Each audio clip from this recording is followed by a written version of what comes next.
clothes. Why would anyone do that? Curiosity? People wondering what an egg penis looks like? Sir, according to the police department's probable cause affidavit, one witness described your penis as oval-shaped and claimed when erect it was thick towards the bottom but was thin and small towards the head portion and called it egg-shaped. Those are not my words. I apologize.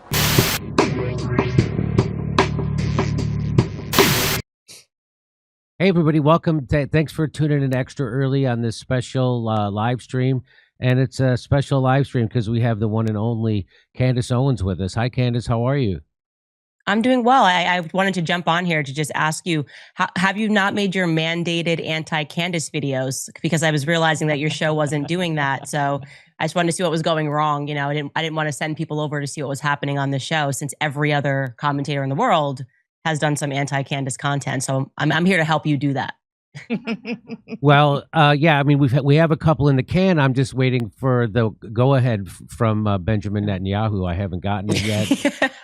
And I'm waiting for at least one $7,000 check. I haven't gotten that either. So, but when that happens, believe me, you're going right under the bus. And, okay, great. I wanted to make sure. Because you are a scumbag. And demonic. Evil scumbag. I guess my first question would be, why don't you care about the midterms? You cannot make it up. You cannot make up the commentary. Tim Pool was just really something. It's like, why are Republicans focused on public executions of Republicans? I don't understand. Don't you understand that your job is to vote and to make sure the same people that are engaged in covering up and selling you absolute crap about what happened on that day still need to be in office? Well, let me ask you, I've heard you mention the Mockingbird media, and it is kind of amazing.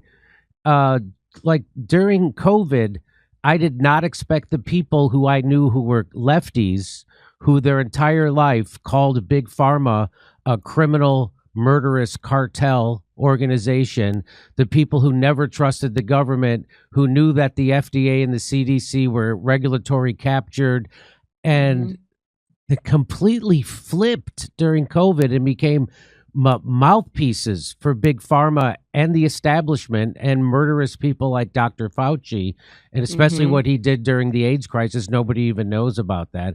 But so how shocked were you? Did you see this coming? How shocked were you that there would be this significant amount of conservative media who would completely flip on their ethos and now start to believe the FBI and their BS story and repeat establishment talking points and try to shame someone who's asking legitimate, logical questions? I had that happen to me during Seth Rich. The same thing happened with Seth Rich.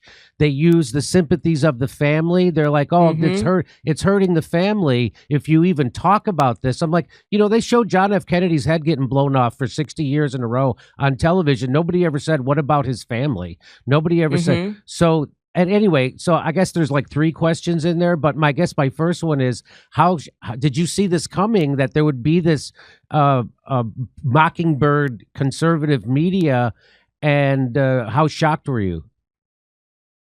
I think I was shocked first and foremost because Charlie was publicly executed, right? And so typically when I'm doing commentary, it's about someone I don't know, right? I'm removed from the subject, so I don't have to go through a personal grieving process.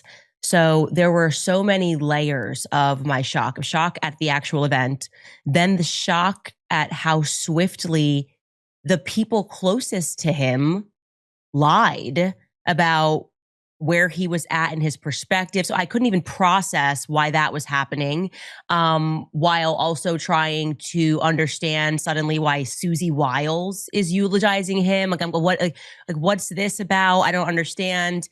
And so for me to come back and be able to process all of this, I had to go away. And I just went up to the mountains and just spent time with no tech and just kind of breathed in some air and was like, okay, this is really happening. This is going to be a fight like never before. And I was shocked at the people who pretended to be his friends. I mean, it was like upside down land. It was people that tried to stop Charlie from rising, suddenly stepping in and saying, this is what we have to do. This is what his legacy is. And so I haven't stopped being shocked, as every week there's a new, I mean, and the instant fight, like the instant war they launched on me was bizarre. I mean, within 48 hours, I mean, maybe 72 hours, I eulogize him.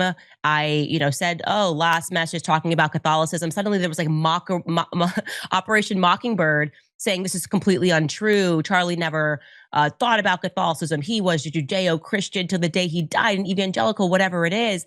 And I was just trying to process, okay, why even lie about the small stuff? So that's when I recognized immediately that there was a conspiracy here, because there is no reason. Of course, I was shocked by Bibi Netanyahu coming out right away and saying I didn't kill him. Like, that so totally makes you look not guilty. I don't know if you felt, Jimmy, that right after Charlie died, did you think I better get on the air and say I didn't kill him? Like, nobody felt the need to do that, but Bibi Netanyahu did. And once that happened, I realized that it was going to be a fight against Zionists.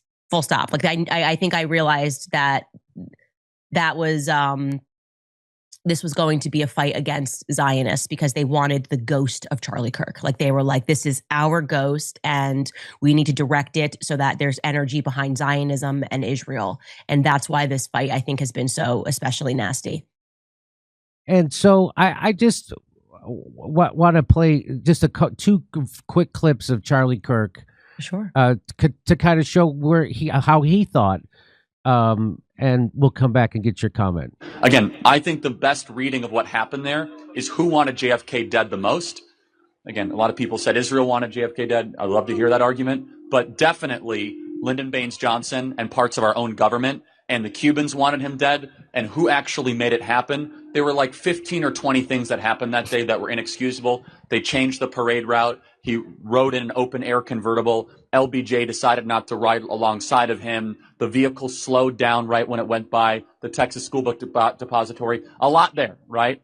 And then, again, I think that all of us are smarter to believe that it was simply Lee Harvey Oswald.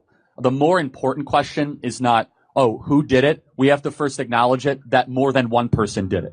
Yeah. Once we acknowledge that more than one person did it, then we can expose our government to have lied to us about the JFK assassination, which then I think will sober a lot of us about trusting the government in the future. So this goes back to my original point on how the people who are coming at you and the people who have just completely flipped their ethos of you don't trust the government, of course, and they don't want to admit that there was some kind of there was more than one person involved in this. And it's obvious that there was more than one person involved with this. And I'm going to play this real quick, and then we'll throw to you. Because I learned during COVID. I learned when they told us that it came from a bat in the Himalayas. I learned when they told us the vaccine was safe and effective. I learned when they told us that ivermectin was horse paste, that you better keep asking questions because it's the only thing that keeps us free. Thank you so much.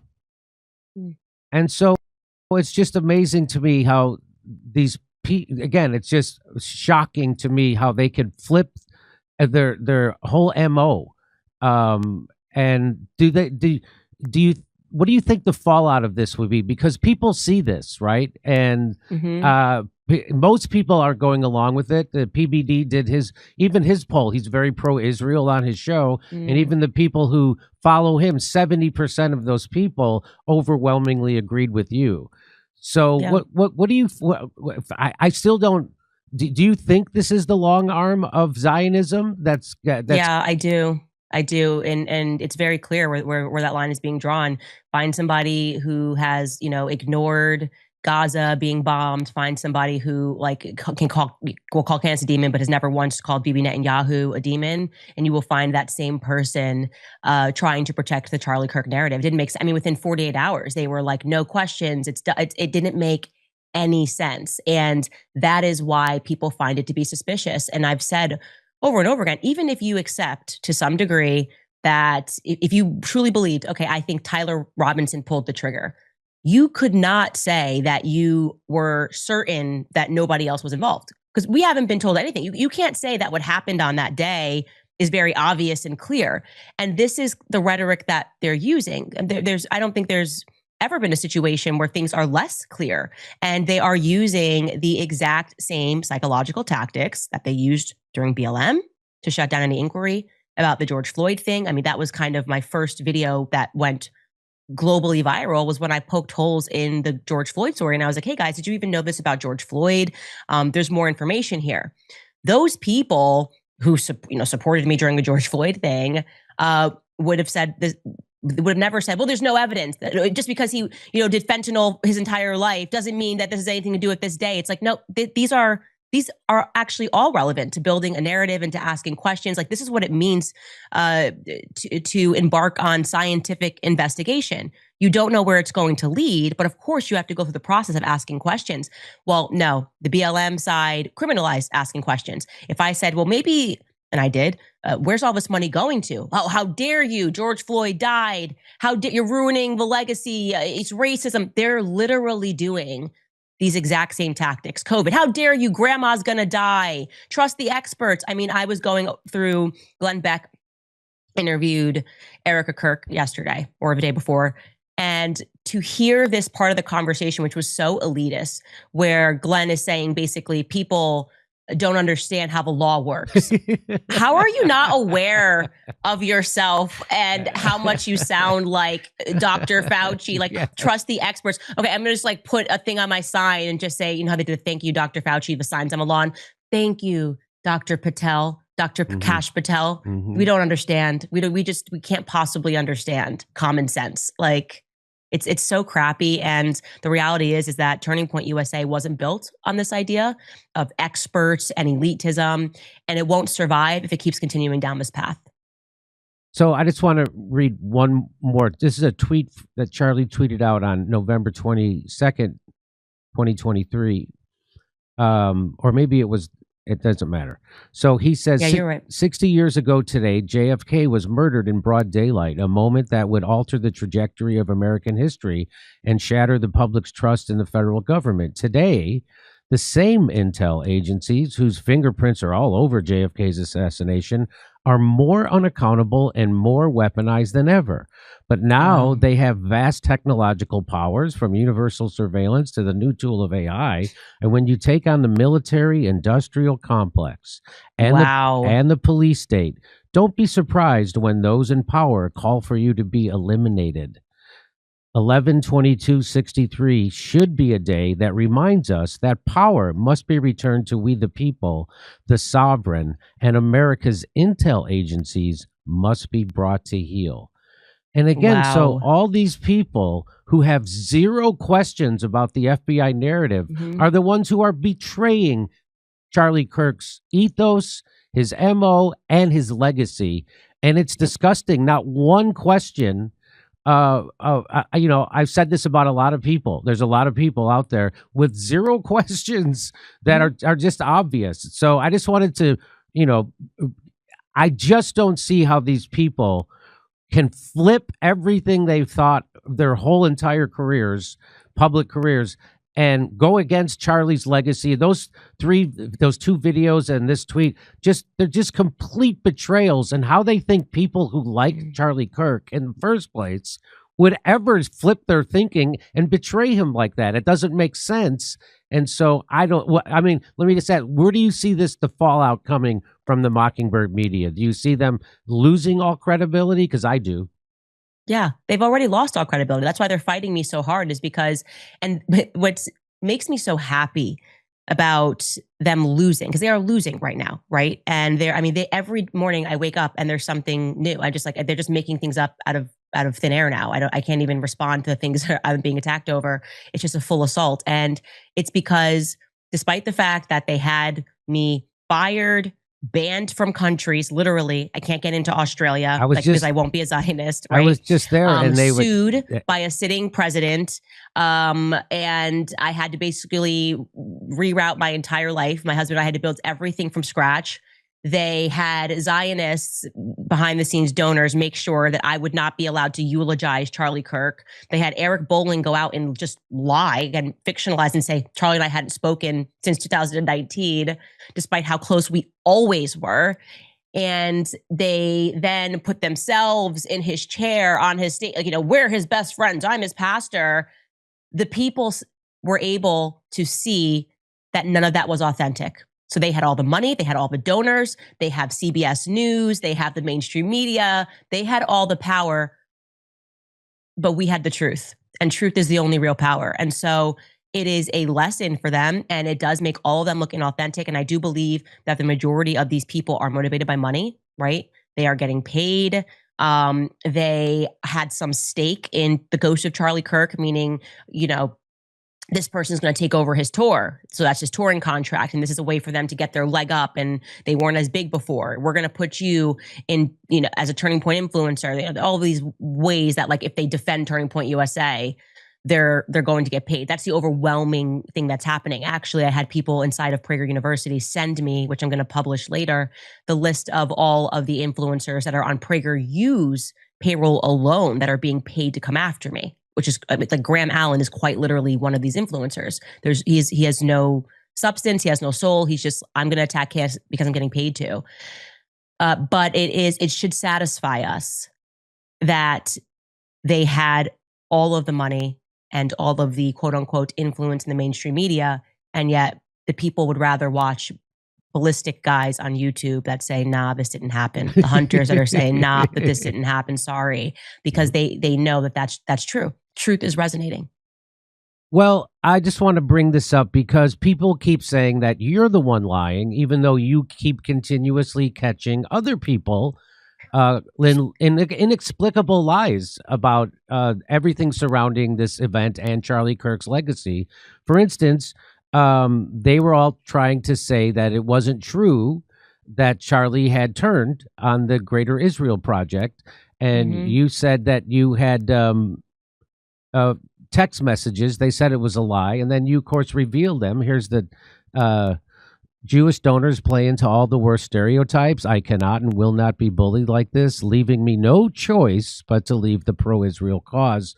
And so when you produce, that's funny, they tell you you're lying, and then you produce them, and then they go, well, why would you release private text messages? So you can't, they create this scenario where you can't win, no matter if you prove them to be liars. You shouldn't have done it. It was inappropriate. And if you don't prove them to be liars, then you're the one who's lying. And so I can't get over again that they think this is going to work. And so I just wanted to bring this up. Erica Kirk. Now there's a new one where you have relayed information that Charlie Kirk told people the day before he was killed that he said they're going to kill me. And so Erica was asked about this by Glenn Beck. I miss how he used to cry all the time. I don't know why he doesn't do that anymore. I miss it, but he was my favorite crier. But here we go. Here's what she had to say about it. I have unbelievable amounts of death threats. My kids have kidnapping threats, death threats. Our whole team has death threats. We knew that there was always going to be a threat, but Charlie and I. So I just want to stop it for a second. This isn't the point of this video, but she kind of makes it sound like this is new. She's admitting right there, this is not new. This has been always. This has been, so people, it sounds like they're trying to make it out like you are creating these death threats other people have. Yeah. And it's just, she's there admitting that we always knew, she said, and they always were receiving death threats. So it's not, I don't know why they bring it up, because it's not new. But anyway, here we go. We promised each other we would never live in fear. And he would say, if they're going to get me, they're going to get me. But he was not messaging people the day before saying, I'm going to be murdered. They're coming after me. Someone's going to kill me. He didn't say that. And I have his cell phone. Okay. Well, the problem is we have Frank Turek saying that he did say that. So here, let me play that. And so I texted him. I said, Charlie, I hope you've increased your security detail. And he said, I have. I know they want me dead. Now. So, what? Just go. What? Go ahead. Take it where you would like on that, because they're here again. We have these people calling you a liar, and yet we have Frank Turek saying exactly, and then so they keep contradicting each other unwittingly, and that it indicates that someone's lying. And as you always point out, the only reason you would lie is to cover something up. So take it where you want. Well, here's what I'm just going to tell the truth. Okay. I did not see that she had said that when I did my show yesterday. And then I saw it after. And I can tell you 1000% that Andrew Colvett told me the night before Charlie was murdered that Charlie Kirk texted him and said, they are going to kill me. Andrew Colvett is the person who received a text message from Charlie Kirk saying they're going to kill me. And I'm not getting that third party. I got that directly from Andrew Colvett. He asked me to keep it off record, and I would have kept it off record if Erica did not imply that I lied, right? So, I mean, I'm not saying she is saying Candace is lying. I am saying that since I was the one who put it out there, she's implying that I'm lying and that that's not true. So we have a scenario here where either Andrew Colvett has told an explicit lie or Erica Kirk is telling an explicit lie. It's not up for me to determine who. I didn't receive that text message, but yeah. And I also was told by a person at Turning Point USA, who I'm not going to name because they are one of my sources, that Dan Flood received the same message. So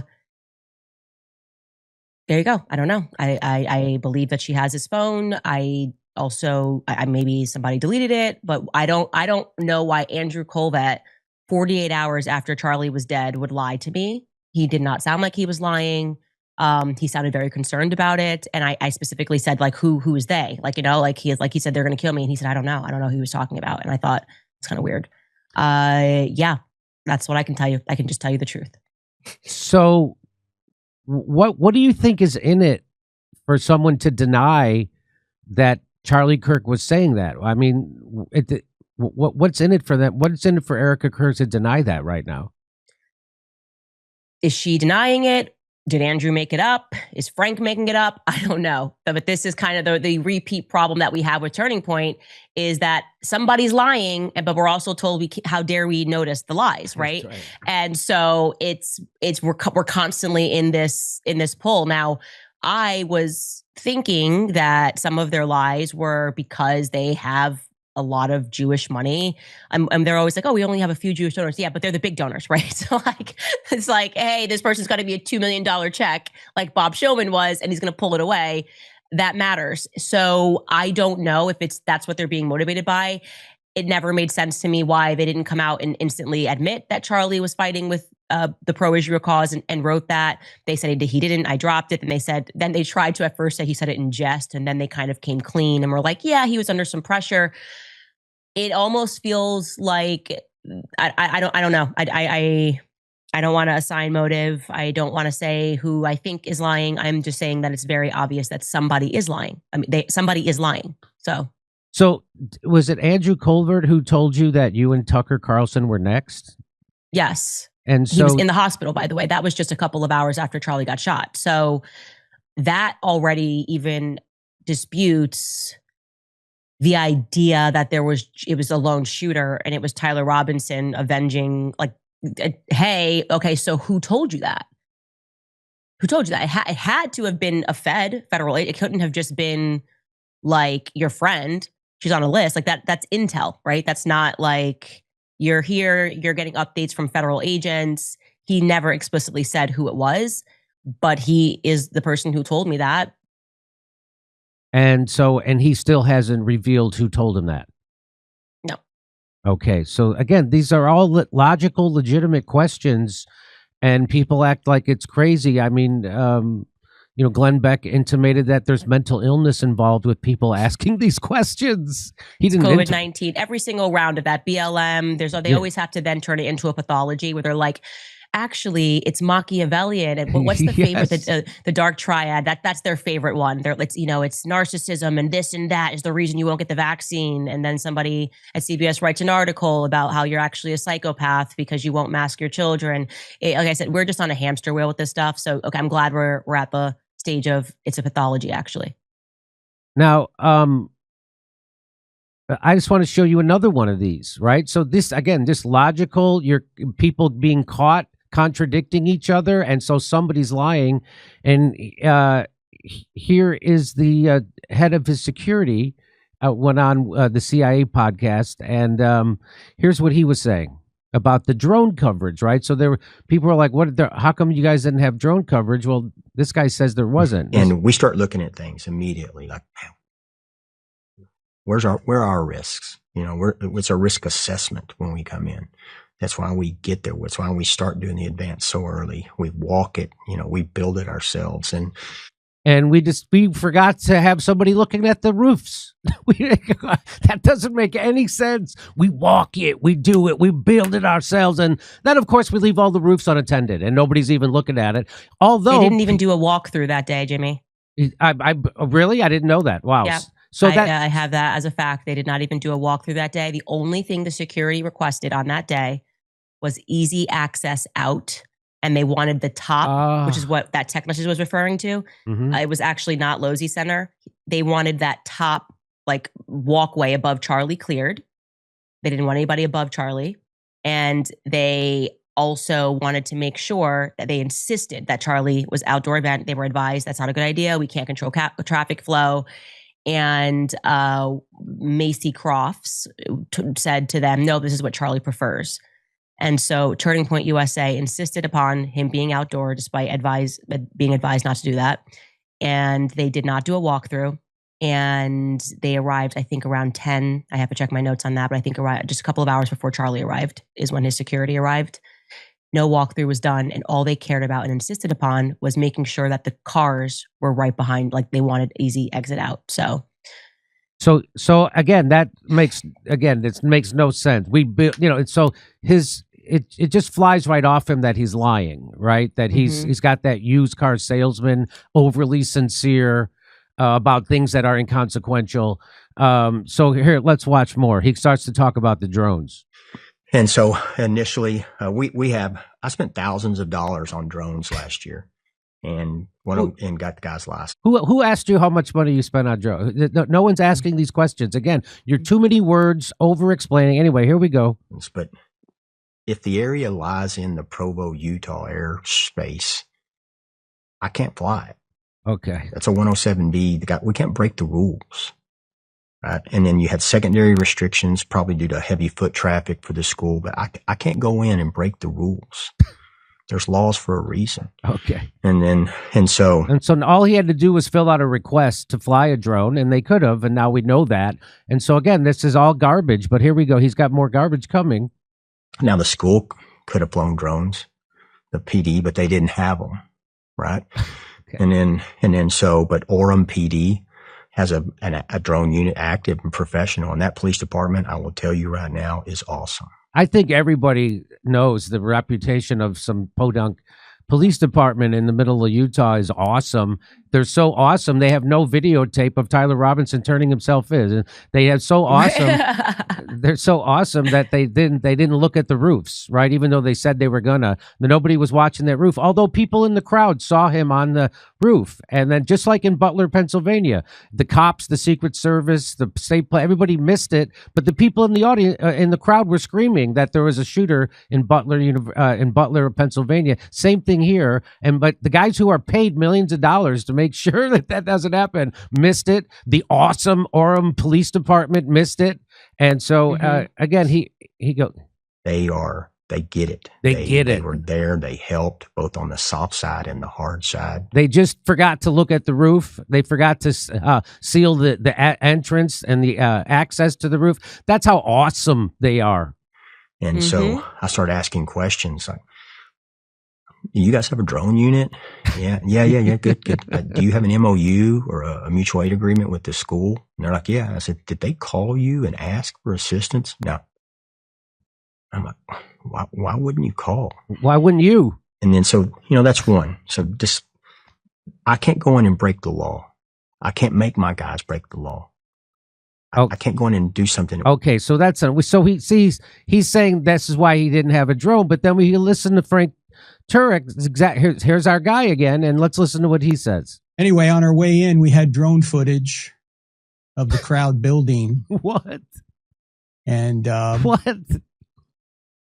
Charlie had it on his phone. I said, Charlie, I don't like this place. There are too many buildings. Charlie just kind of brushed it off because, look, we have a security team and he wasn't going to cancel an event. And as far as we knew, the university police. So and there you go. So he's saying they're looking at the drone coverage on their way into the event that they were his team. So again, this is we would be derelict. You would be derelict in your job to not ask this question. Who's telling the truth here, and why is one of them lying? What are they covering up? Right. Yep. It's exactly right. And that is why they are just sort of now in themselves in a late stage psychosis where they just think that they're going to convince us that it's not proper. Like there's impropriety in noticing all of these lies. Let the family grieve. And, do you not want the legacy of Charlie Kirk to survive? Do you not want Turning Point USA to survive? If Turning Point USA is going to become an organization that is almost the exact opposite of everything that Charlie represented, right? Charlie did not believe in establishment media. He did not believe that you should only speak to the New York Times and trust the CBS News, and that you needed to be an official reporter or a lawyer to ask questions. No, I don't really care about whether or not Turning Point USA survives. The whole point of helping to build that organization was that it didn't want to become the RNC. Like Charlie thought that the RNC was stale, that all they cared about was wealthy donors, that they actually were not acting the part of a youth movement, that they didn't have their finger on the pulse of the people. And he was correct in that assessment. Now it's like we blinked, and that is what Turning Point USA is becoming. We're the authority because we're wealthy. We have money. We can get Barry Weiss to write a good article about us. We're not, that's not going to pass. That doesn't work with us, and nothing they are saying makes sense. And pretending that it's because it would somehow diminish the case against Tyler Robinson, again, requires us to suspend our rationality. If something that we present ruins the case, then you didn't have a case to begin with. Like, why did you show, Jimmy, why did you catch the other guy shooting Charlie? That's going to ruin our case against Tyler Robinson. Okay, well then maybe Tyler Robinson is not acting alone by himself. If we find something along this way, that can ruin your case.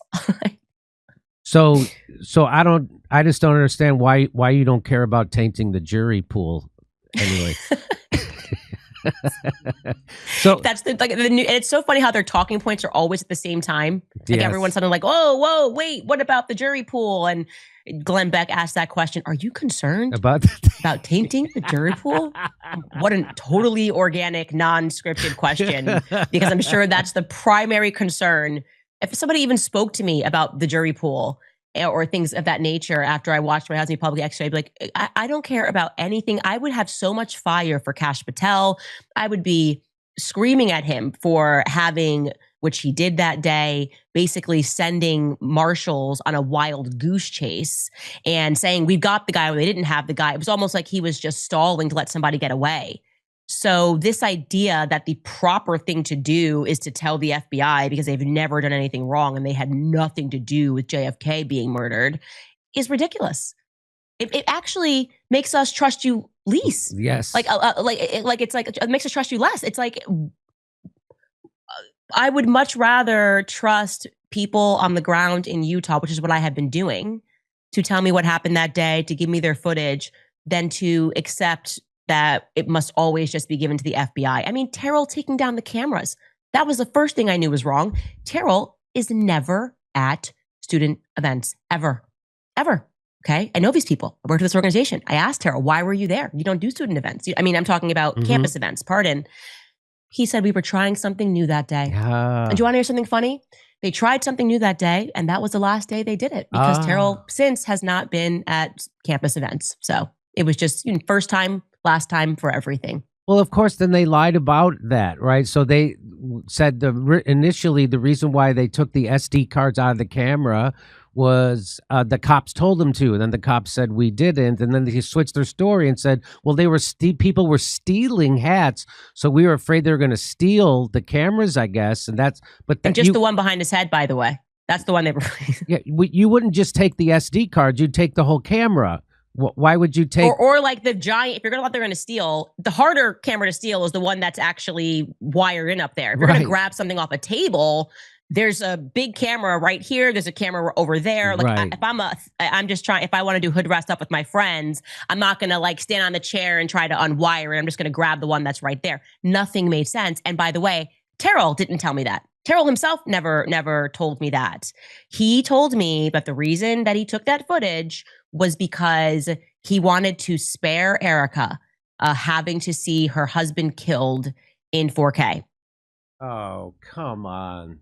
And I said back to him, did you notice that we all watched him being killed in 4K? Like you didn't spare, if that was your goal, you came short of it when it was live streamed and the entire world saw it.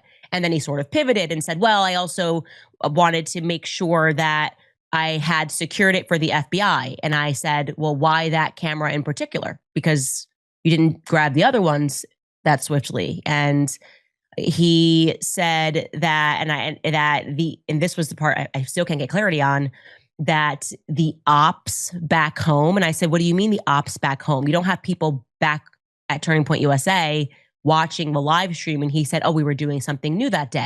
And I asked him, okay, well, were the ops, you're saying, he said op back in Arizona. I said, so they were at Turning Point USA headquarters? And he said, no.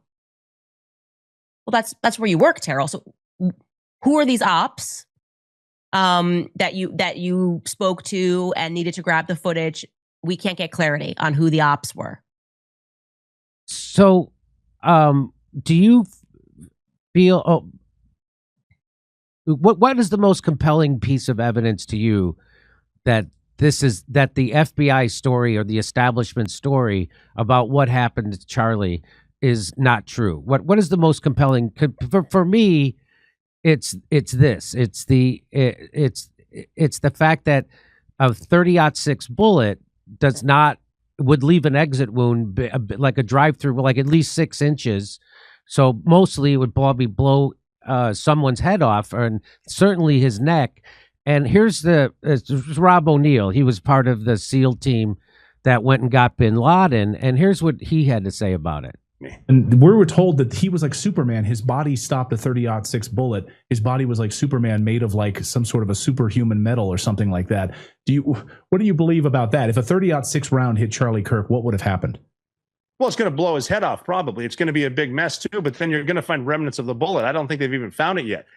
Why was the chair and the desk moved when you can get a forensic expert in there and find out exactly where the shot was fired from? So I'm just asking these questions. If they can be refuted, fine. And if you tell me the answer, great. I'll stop asking that. But we're not getting any answers except this is what happened. Shut up. Be a good worker. Shut up. You're an anti-Semite. And when the trial happens, you'll look like a fool. That's it. So, to me, that's the most compelling thing, that this is a concocted story by the establishment. And so there's a guy who knows something about it. He shot a lot of people. So what's the most compelling piece of evidence for you? Well, I will say, Jimmy, I am disappointed that you didn't like Popeye the Sailor Man when you grew up. You can eat a lot of spinach and grow up to be able to stop bullets. And I want to encourage everybody at home to eat your vegetables, because that 3,000 pounds of energy coming at you, you will be able to stop. So I'm disappointed in that guy, because who's he? What does he know about guns, you know?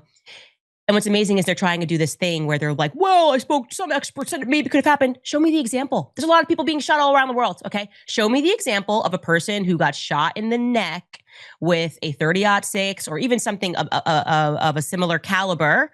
And that not only, and I want you to focus on this, not only did the bullet not go through, okay, there was no blood splatter on the back of his shirt when he went down. Okay, they're not showing you that footage. Not only that, I've also said this, which should be, even if you said this was some miracle and it stopped, we can all agree the front of his neck would have been a mess. It wasn't. That's what I am telling you guys. He only had a mark where you saw that mark go in. It completely destroyed his artery. So that's why you saw so much blood. That was like completely. But this didn't even take out like the front of his neck. Okay. He looked good. He looked good after, once he was cleaned up and put into the casket. Charlie looked good. This was not a situation which required a lot to put Charlie back together. So That's what I want people to know. It's beyond just the bullet didn't pass through. You have to believe that it was such a miracle. There was no blood on the back of his shirt until obviously he went downward and then things, gravity, but there was no blood. There was no splatter. And also that the front of his neck, it was clean. It's ridiculous. Okay. So yeah, that's the big obvious thing. The second, for me, most compelling thing is that they're saying how harmful these conspiracy theories are. And yet the easiest thing that they could have done immediately is to just release footage of the person taking the shot. Even if we can't see it, Tyler Robinson, wouldn't you just go, oh, we're actually going to show you, because there were cameras everywhere, the shot being taken from Losey Center? They have not produced that evidence. Why? Explain to me logically. I know you guys are big lawyers and experts. Why releasing footage of somebody taking a shot would in any way hinder your super strong case against him? That's not going to make it stronger, right? It's not going to make it stronger to show us that this person actually fired the shot. And here's, and I will say a third thing that's the most compelling. There was only one person who caught that person on the roof crouching down, one person who caught that on camera, right? And you hear the guy say in the background, oh, I see somebody up there.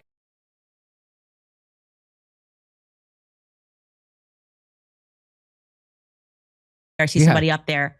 That happens at 12:23. I think Charlie gets shot at 12:23 and is maybe 30 milliseconds. I've spoken to that individual. He was difficult to find, but not too hard to find. I've spoken to this person twice. He said he has not been asked to testify. He did not. Here's the best part. He did not see that person take the shot.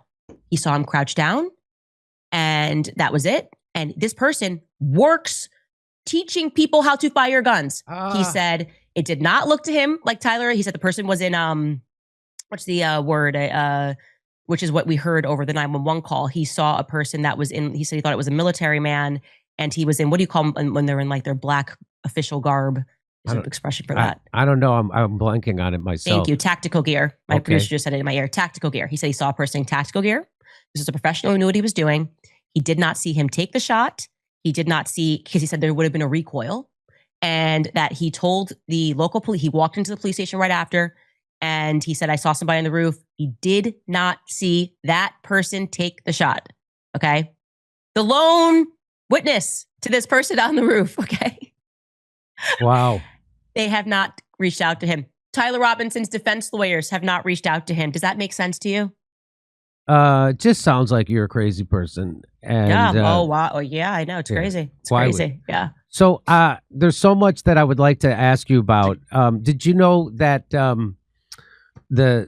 I asked Grok to analyze the sound waves, and Grok says that it's not, the sound waves don't match up with a high caliber rifle like 30-06, that it sounds like it came from close. What's closer? Did you know this already, or am I telling you something you already know?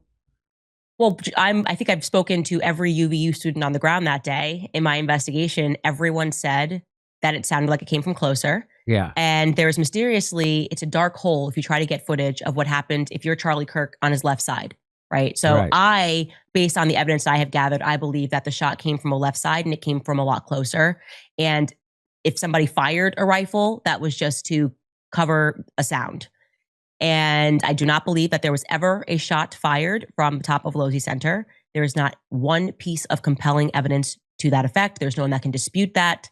There, least of all, the feds who do not want to produce that evidence for whatever reason.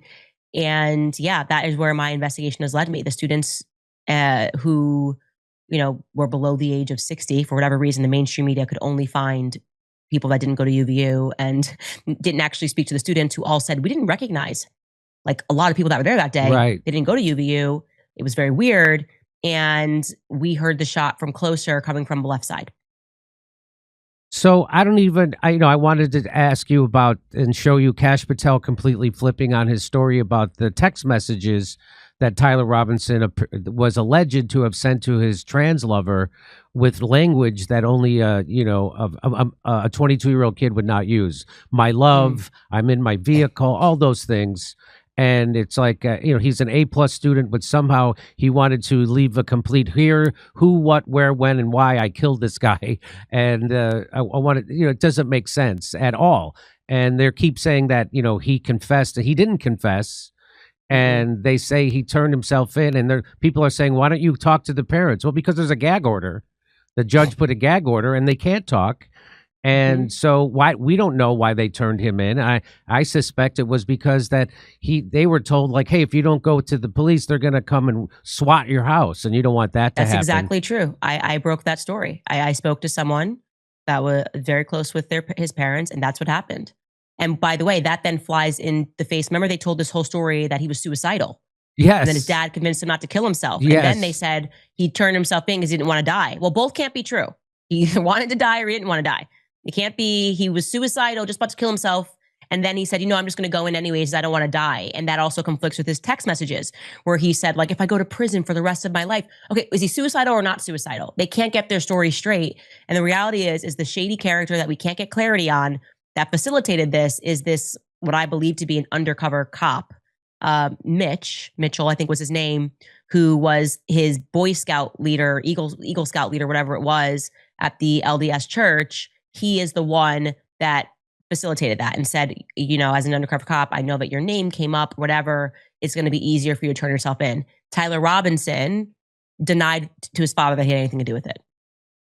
And it was, okay, well, guess what? They think you do. They're going to bang down your doors. You could potentially die, or you can turn yourself in.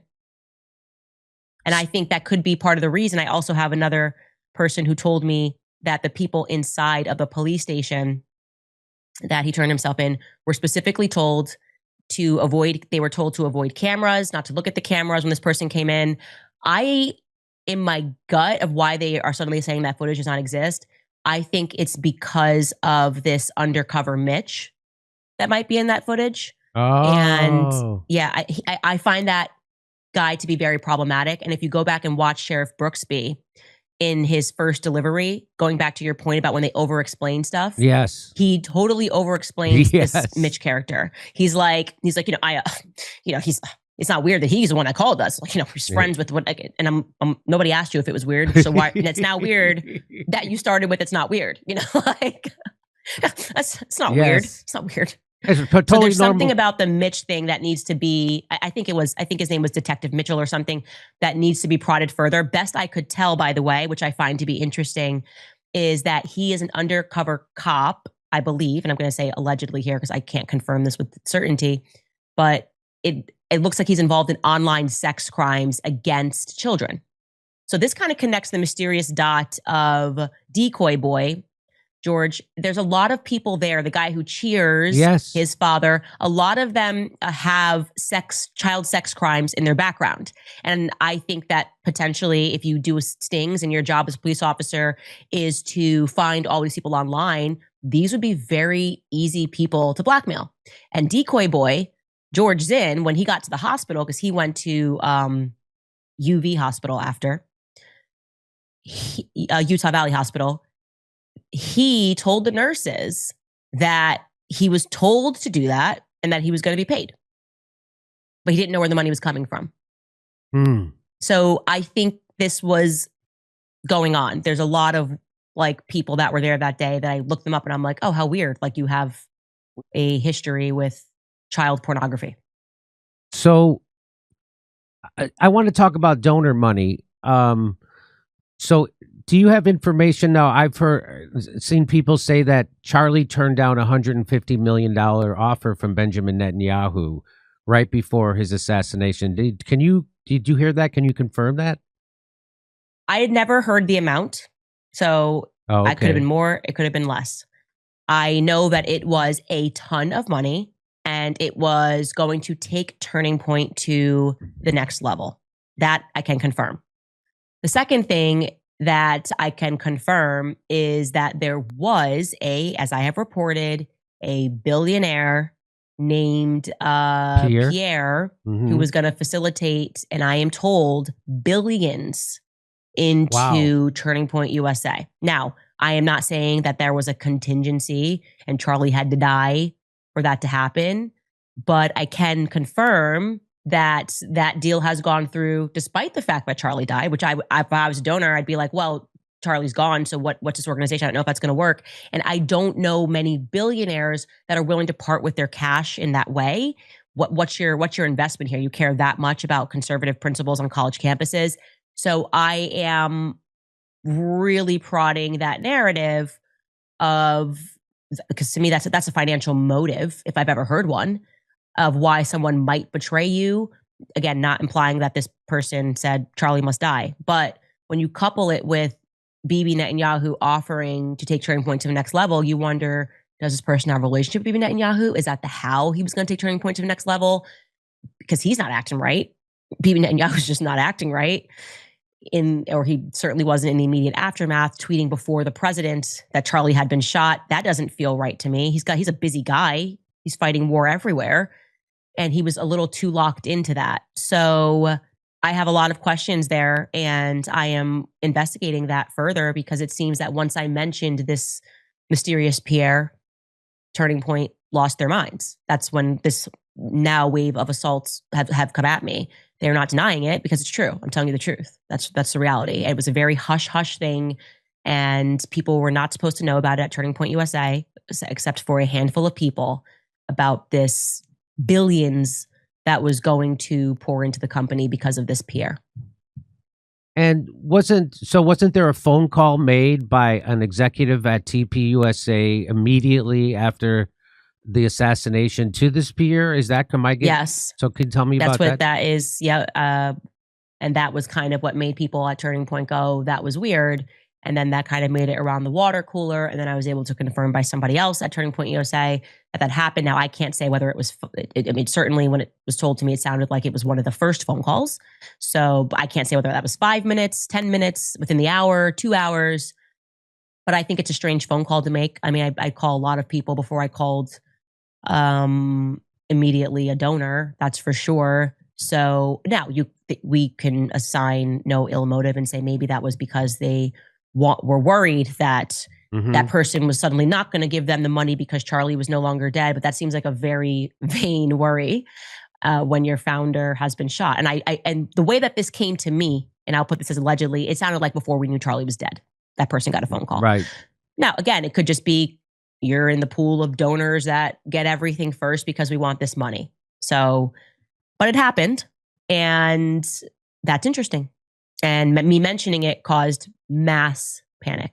And we know that we can see that right now. Yes. And we know there's a lot of shady financial goings on, because as you point out that in your a list of things that you thought are suspicious and lies, is that Charlie established a Doge to go in and audit the finances at his company, which was new. Everybody has normal audits, but he wanted a special one, and then they lied about that. They said that his Doge was not unusual, but of course it is, because Doge wasn't invented until this year. So of course, common sense, right? And it was so ridiculous to tell that lie again. This is why people don't trust them, because they're not being forthcoming. All of this would not have been suspicious if they were like, yeah, no, that's real. He was going to establish a Doge. He was thinking that we were spending money too quickly. They go with a ridiculous lie every time about everything. They're bad. He just liked the architecture at the Catholic Church. Why are you that's such a weird lie? No, he never once blinked on Israel. He loved Israel. He was just about to order a yarmulke in the mail. Like, why are we telling these lies over and over again? Why not come out and be like, and it really sucks because he was under a lot of pressure, and I regret that I pressured him about this topic. Like, that's what Seth Dillon could have said. Instead, he lied about that weekend. People that were there said Seth Dillon pressed him. Okay, I got that firsthand account, people that were there, that Seth Dillon was angry, that he pressed him about Bibi Netanyahu. Doesn't mean Seth Dillon had anything to do with his murder, but I just question, why lie? Right. Why not just turn it into a lesson and say, man, that life is short. I really wish that wasn't the last time I saw him. I really regret that something so meaningless was our last correspondence. Why? I don't understand the lies, and nobody does understand the lies. And when people keep telling lies and then gaslighting us about them, it starts to look like a larger conspiracy. And so they have to create a straw man against you and say, why are you saying that Erica was in on the murder, or TPUSA was in on the murder? You're saying why are they lying? That's what you're not saying this or that. You're not positing a theory. You're asking just why. And so we know that there's shady financial stuff because what is the name of this guy's channel? Wolf Finances. He uncovered some stuff I just want to show you right now. I'm sure you know this, but here we go. Now we have the finances so we can see how that money was spent. Just to recap, there are 4 shell companies. Turning Point USA is the main one. Then we have Turning Point Action, America's Turning Point, and Turning Point Endowment. Just as a reminder, Tyler Boyer is the only paid executive listed for America's Turning Point. Charlie Kirk is not even listed. So it seems strange to me that in FY24, $8.6 million mysteriously got transferred out of the main company into the shell company managed by Tyler Boyer. When we look at how this money was actually spent, it went mainly to salaries. And in the last video, I mentioned the possibility of ghost employees. Okay, so I don't want to go, but that's okay. Shady stuff. And here he also found this. When I was going through all the new financial information, I saw this chart, and immediately I had a good idea of what was going on. This shows revenue going into Turning Point Action, and you can see a gigantic leap in revenues for FY24. It went from 10.7 million to 27.2 million. That is over 150% increase in 1 year, an extraordinary achievement for a nonprofit. What is even more curious is when you put this chart side by side with Turning Point USA. Turning Point USA shows a 4% increase. Remember that Turning Point USA is the main organization with Charlie Kirk as president. Charlie Kirk works a lot less on Turning Point Action, and Tyler Boyer is the COO. Do you see what is happening? For some reason, in FY24, Turning Point got a ton of new donors. But these new donors went around Charlie Kirk and into the organization where Tyler Boyer was the COO. It's almost like they did not want Charlie Kirk to know about it.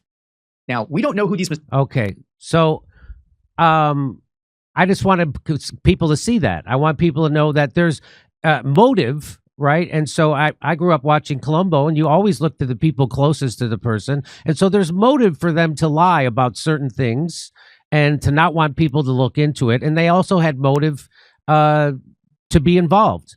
I'm just saying there's motive there, and there it is. And where there is money, there is motive, always, of course. And I have been very clear and explicit about this. Tyler Boyer is a bad guy.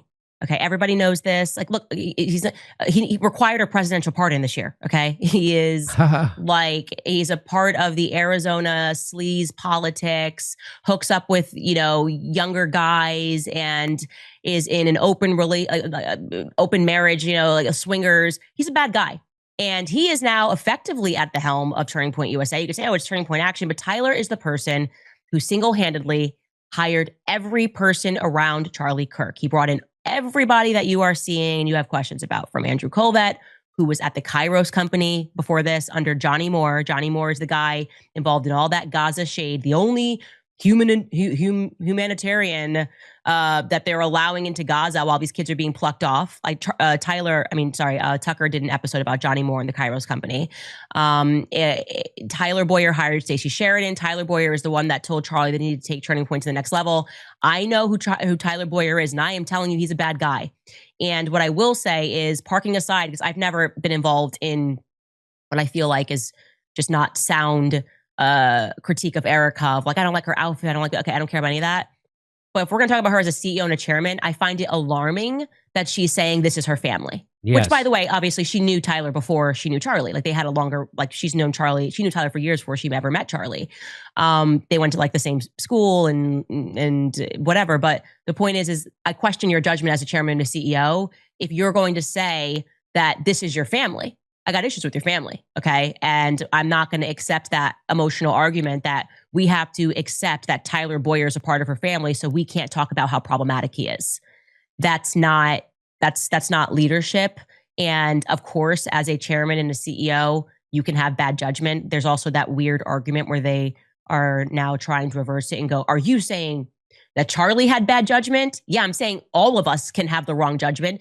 Charlie certainly, what are you guys trying to, this is the George Floyd thing where they turn George Floyd into he never did anything wrong. I would tell Charlie all the time he had bad judgment. I told him not to hire Stacey Sheridan. I said, I just got a bad vibe from her. And I was like, you don't want to go this route with people that are just focused on money, money, money. Tyler was insisting she's from this whatever institute and she's going to take us to the next level. So yeah, of course, Charlie had bad judgment about various things, and I would say that that's abundantly clear right now in the aftermath as we're dealing with people that are supposed to be his lieutenants who don't seem to be doing the right thing to the public. So yeah, we're allowed to say that Charlie wasn't a perfect person. Yeah, do you feel like they intentionally made her the CEO so they could hide behind this kind of argument that how dare you? She's a grieving widow. How dare you attack her family, which is now her corporation that has raked in $140 million just in the last 2 months. So, do you think that kind of, to me, that's what it looks like? What I can say is I have always said that the speed at which they did it doesn't make any sense to me. There's no reason not to have an interim CEO like every other corporation would do. You know, Justin Strife was COO. He's perfectly capable of being the CEO for a little bit. If it really was Charlie's wishes to have her, as they have indicated, to have her be the CEO, okay, don't you need time to learn things? Like, you know, just take that period to learn. How does it work? Whatever. Get some people in there. Get your guys in there. And naturally, I would expect you're going to do a little bit of firing, you know? And I do think that I agree that it has now presented for them an opportunity to shield themselves. Yes. And that's the stage we're at. She's a grieving widow, so you can't question her. And that's why it is akin to David Hogg. It's they're now making the David Hogg argument. Like, David Hogg survived Parkland. Oh my God, it's a tragedy. So now you have to accept his opinion on CNN. I'm like, well, wait, I'm sorry. This is like he was like a high school kid. David Hogg survived Parkland shooting, so you now can't question whether or not he has the merit to be at Harvard University. I'm like, but I think I can, because I think he sounds like an idiot. Like, why do I have to listen to David Hogg? If David Hogg is getting into Harvard, how is that fair? And so basically what they're saying is it's no longer a meritocracy. You're no longer allowed to have common sense because he survived a tragedy at Parkland. They're doing this same thing with Erica, you can see already, and that's going to frustrate the public very quickly. Of course, you can critique her as a CEO and a chairman. Of course, this is a massive company that relies on the goodwill of the people. And now you're saying that the goodwill of people doesn't matter, and because she's a grieving widow. If you're going to be a grieving widow, it can't be both, right? If you're going to be a grieving widow, that's absolutely fine. You have every right and capacity, and there should be some protection for that. You should not be going after people's wives and assigning their motives. But she stepped into a role as CEO and chairman. So that's fair. It is fair to critique a company. Yeah, I 100% agree. So I think we're up. I think our time is up with you. I wanted to just quickly ask you about, was there a light bulb? So Erica Kirk just did an interview with Barry Weiss, who got, the Zionists, you can't say that Zionists run the media, even though explicitly they bought TikTok so they can control the pro-Zionists, and then same thing with CBS News. And I just, was there a light bulb moment for you when you realized the malign controlling influence Israel wields over our politics, our government, and our media? Yeah, when I said genocide is always wrong and they tried to ruin my life was probably a pretty good light bulb moment. It was exactly like a gang descended on me. The messages that I was receiving, basically like it's your final warning. And they're like, we're not a gang. We're not a gang. We just threaten people like a gang, take their entire livelihood like a gang, lie maliciously, use power dynamics to basically say you're not allowed to be in this economy. You'll never hit a stage again at a Republican event if you don't agree with us. And you know what? I had the fortitude and the character to say, F you. I'm not going to align with evil for money. And it is just perfectly rich that these very same people are now saying that she's making money. Like when Barry Weiss asked that question to Erica, they're like, the YouTubers are making hundreds of dollars and thousands of dollars talking about this issue. Jimmy Dore is making money. He is doing this for his career. It's amazing how much power they think they have over our psyche. And that's because in the past it's worked. I think they've done it and it's worked in the past. And I'm just happy that for the first time it's not working and people are just seeing through the absolute BS that's happening here. Well, I was in Australia for 8 days on a tour, and I would start every show by saying you can find everything in Australia that you want. Great food, great entertainment, great nightlife. You just can't find Candace Owens. And everyone would laugh. And I said, they say she didn't pass the character test. I said, did you know that there's a character test to get into Australia? And everybody would laugh. And then so it was. The people in Australia love you. I just wanted to let you know, I've become very fond of you. I really admire your courage. I really do. I really admire your smarts and the way that you don't get distracted by BS. A lot of people would be.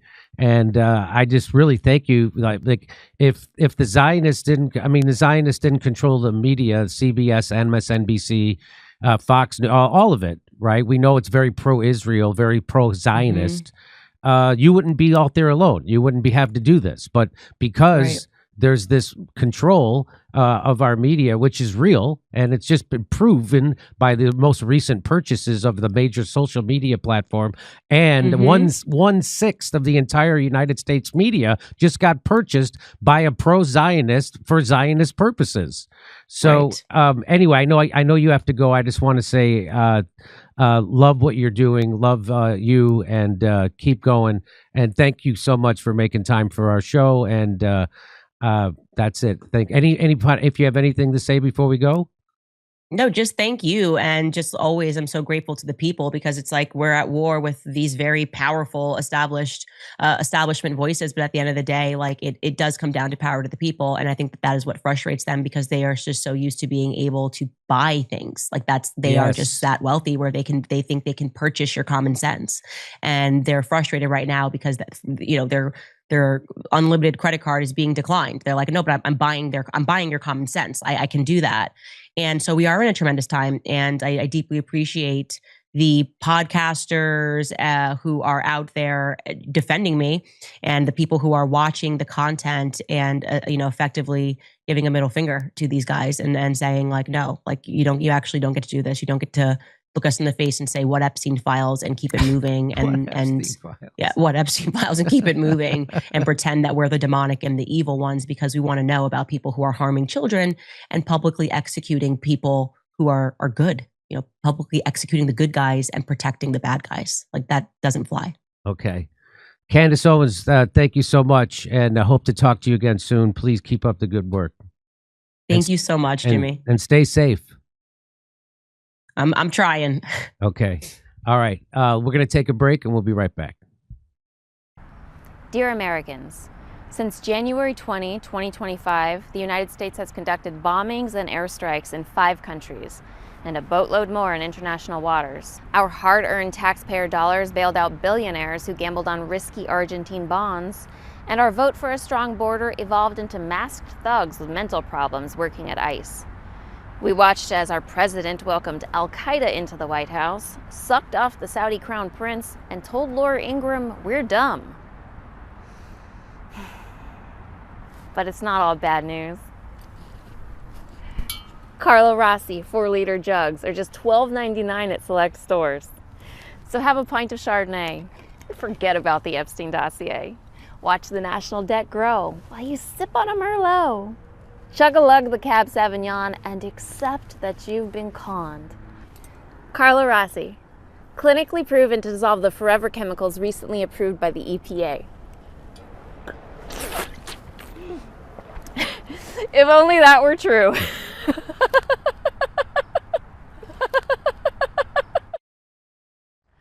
A little jug wine for a little decline.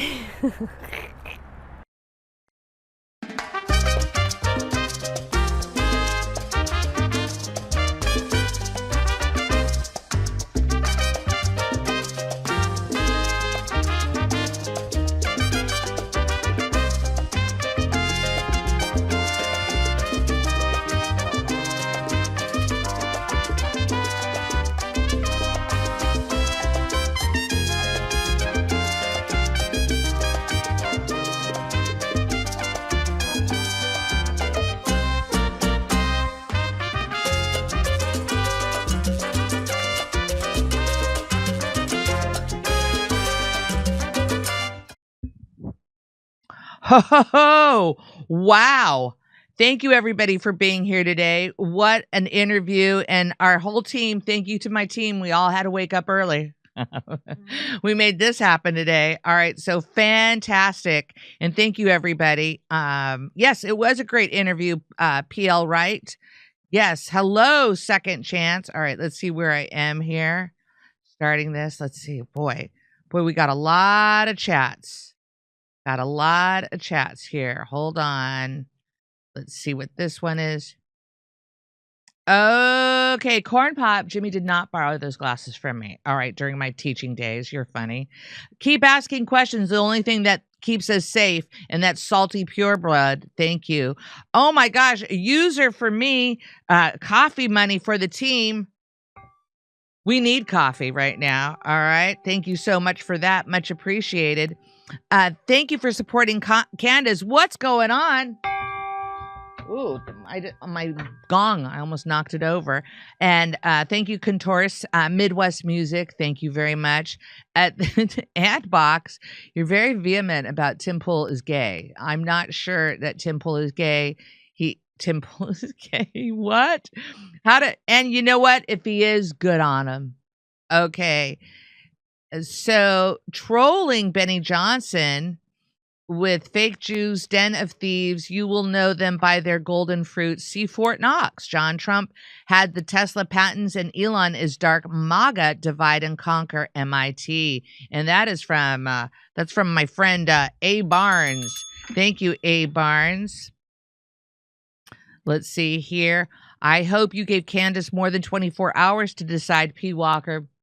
We gave her 23 hours. That's how that worked. Some people were like, I didn't know about this. I didn't know about, oops, everything's falling in here. I didn't know about this. Join our email list. And we weren't sure how early or the time and where we're going to live stream. So all those things fell in place about 8 a.m. today. Maybe 7:30. Okay, let's see. Please have grace with Erica Kirk. She is the mother of Charlie's children and a widow. Even if she is doing something wrong, you really should try and still be as kind to her as you can, please. I appreciate that, Ron. I hope you gave, okay, thank you very much. And you know what? I do want to respond to Ron and say that she's also the CEO. And so, several people have pointed out that it's hard to wear both those hats, but someone who can give forgiveness to the supposed assassin and not find that forgiveness in those that are questioning the narrative, that's kind of tricky. And, I think somebody wrote this, the mentally ill people are the ones that are buying the FBI narrative. Those are the mentally ill. That's what I think, but just one.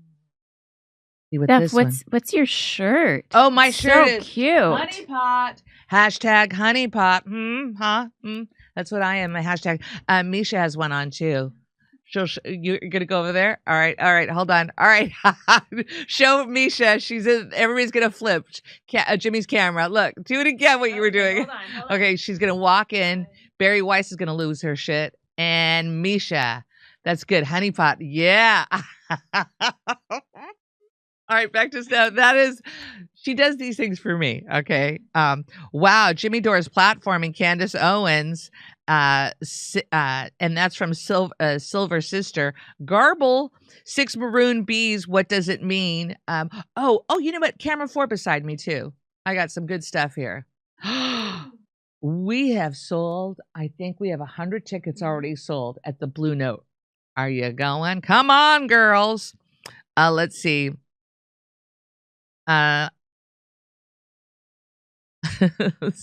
Steph looks smart. Thank you, Danny boy. Thank you for, okay. Let's see here. 6 maroon bees. What does it mean? I don't know, Garble. Wow, Jimmy Dore is platforming Candace Owens. That's such a funny term, platforming. It used to be like, hey, you're going to interview somebody. Charlie Coke's neck was made of steel, and the Twin Towers were made of Charlie's neck bones. Gage Ramsey. Curb Control. What is this? Friend has done 3 shows on Erica Kirk from the 60s. Mysterious wife of Florida governor, German emigre to South America. Super strange, worth watching. Love you all. Thank you so much for that one. And that was from Ann Brayling. Thank you, Ann Brayling. Moving on, I've got plenty. Yes, we're going to continue with the show. Yes, it's an early broadcast. So Jimmy is super on time, like hours on time. So all those minutes that you had to say, like you were sitting there dancing to our music, he's got it right back. Erica Kirk involved in assassination of character of Candace Owens. Where does it end? Brian.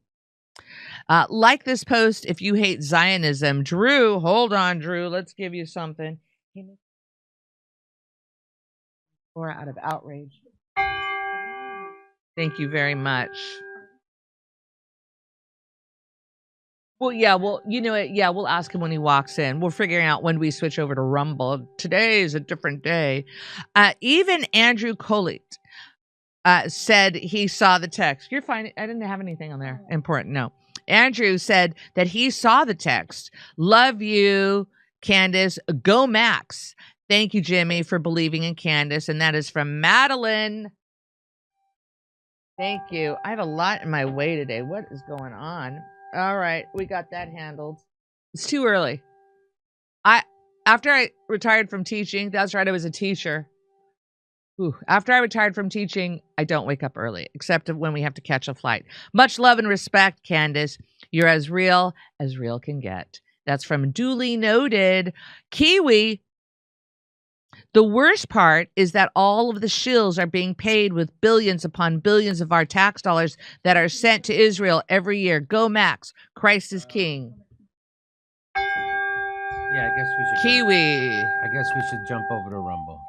Oh, should we do that now? Okay. All right, ladies and gentlemen, hold on. Let me do one more thing. I got to just refresh. And that's not a euphemism for anything, girls. All right, let's see here. And now, ladies and gentlemen, we're going to go to Rumble. I'll put a link right now. Let's see where that is. What a busy morning we've had. What a busy morning. All right, let's do this. You know, you're right about it, Saturn. The whole thing is a ritual operation. Boy. All right, so there is that link, and then I will pin it. There we go. Pinning. Hold on. Pinning it. There we go. Frankie, thank you for that cute little emoji. All right, folks, you know what's going to happen. We're going to go to Rumble right now, and we'll be back with a bunch of segments from Jimmy Dore and his team. See you in a minute.